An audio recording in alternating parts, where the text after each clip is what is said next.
Thousands of missiles launched, over 2,000 dead, hundreds of prisoners. The attack carried out by the Gaza Strip, on Israel, starting from Saturday the 7th of October 2023, is now an open conflict.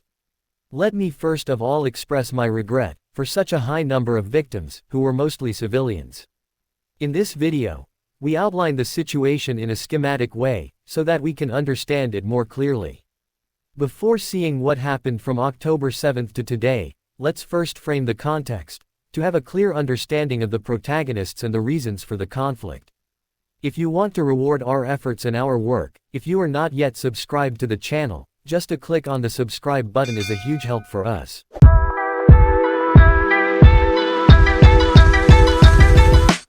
The Gaza Strip is a band of Palestine, covering approximately 360 square kilometers, which overlooks the Mediterranean Sea, which has fallen under the supervision of Israel since 1967, after the so-called Six-Day War.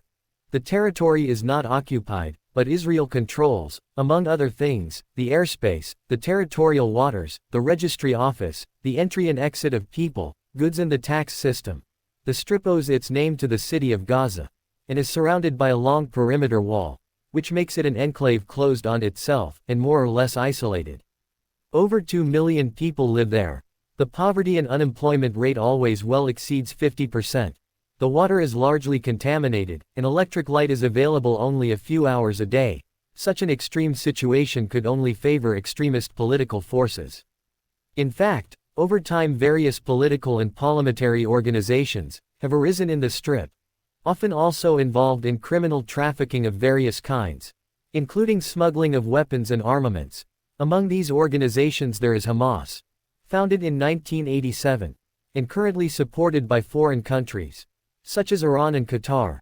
Since the Hamas Foundation has acquired an increasingly popular following, until it won the Palestinian elections in 2006, and stood out on the one hand for its socio-economic policies, in favor of the population such as the establishment of schools and hospitals, but on the other hand, for the brutal attacks on Israel, carried out by its armed wing, with the aim of destabilizing the Jewish state, and with the ultimate aim of regaining control of Palestine. For this reason, various countries, including Israel and the United States, and the member countries of the European Union, have included it in the list of terrorist and international organizations. So let's see what's happening these days. On the morning of Saturday the 7th of October, let's remember, for practicing Jews, the Sabbath is sacred, and activities cannot be carried out, and what's more, a Jewish holiday was also underway. So on Saturday, Hamas launched a large-scale military attack, as it had never done so far, to damage Israel. The wall around the Gaza Strip has been torn down in several places. More than 1,000 Hamas militia men entered and penetrated kilometers into Israeli territory, killing soldiers and hundreds of civilians, and taking more than 100 prisoners, including foreign nationals. A storm of rockets was launched towards the south and east of the Jewish state. The Israeli Iron Dome missile defense system intercepted the rockets. At the same time, the Israeli army, despite initially finding itself unprepared, has begun to offer resistance, and is progressively besieging the Gaza Strip, also attacking it with aerial bombardment, and cutting off water, electricity, and food supplies.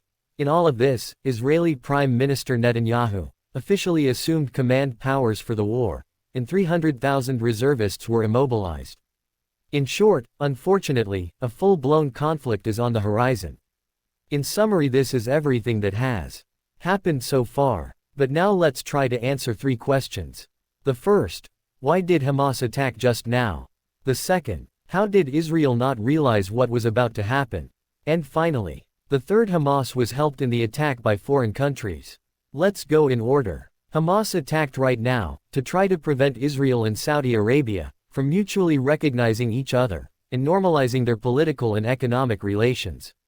Sorry, in what sense? What does Saudi Arabia have to do with all this?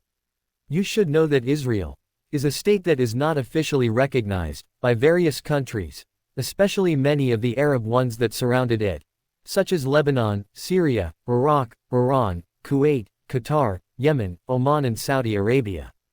The cradle of Islam, within which Mecca stands. None of these countries recognize Israel. Also because of how the Jewish state has treated, and continues to treat the Palestinian issue.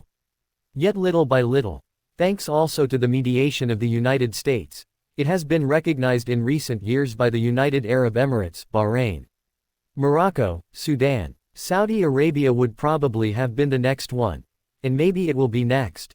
Anyway, given that, as we have just said, it is the cradle of Islam, this step would have a very strong symbolic value. Not to mention, that it would strengthen it, to the detriment of Iran, and other Middle Eastern countries, for the inhabitants of Palestine, including the inhabitants of the Gaza would somehow establish that it is impossible to take back Palestine, which however is the very reason for the existence of Hamas. So the organization's attack on Israel has the aim of rekindling the Palestinian question, trying to distance itself from a political point of view from the Arab countries. And from the Jewish state, Saudi Arabia first and foremost, and also to reiterate the conditions of dramatic lives of the Gaza Strip. Positioning himself as the only true representative of the Palestinian Arabs, will this attempt be successful? Will Israel and Saudi Arabia no longer recognize each other? It's too early to say that the United States will certainly continue to push for rapprochement. Now we come to the second question. Why didn't Israel notice the impending attack? We can speculate. It could have been a well-thought-out plan, and an inability of the Israeli secret services to realize it. For example, Hamas carried out periodic military exercises, which perhaps misled the Israelis, or it could have been an underestimation of the adversary, perhaps something had been discovered, but such a massive operation was not thought of.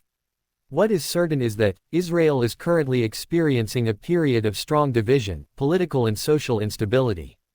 Since 2019, 5 different governments have come to power.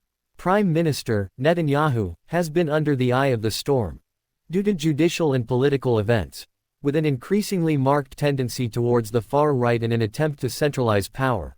The population itself is divided between secularists, ultra-Orthodox, Zionists, Arab Israelis and many other minorities, and therefore this general confusion may have affected Israel's ability to predict the attack. Finally, the last question: did any foreign country contribute to the attack? Also in this case, in recent days there have been rumors of all kinds, the main suspects being Iran and Qatar. But for now, there are no confirmations of direct involvement, rather only official denials, and in any case there is no shortage of other hypotheses.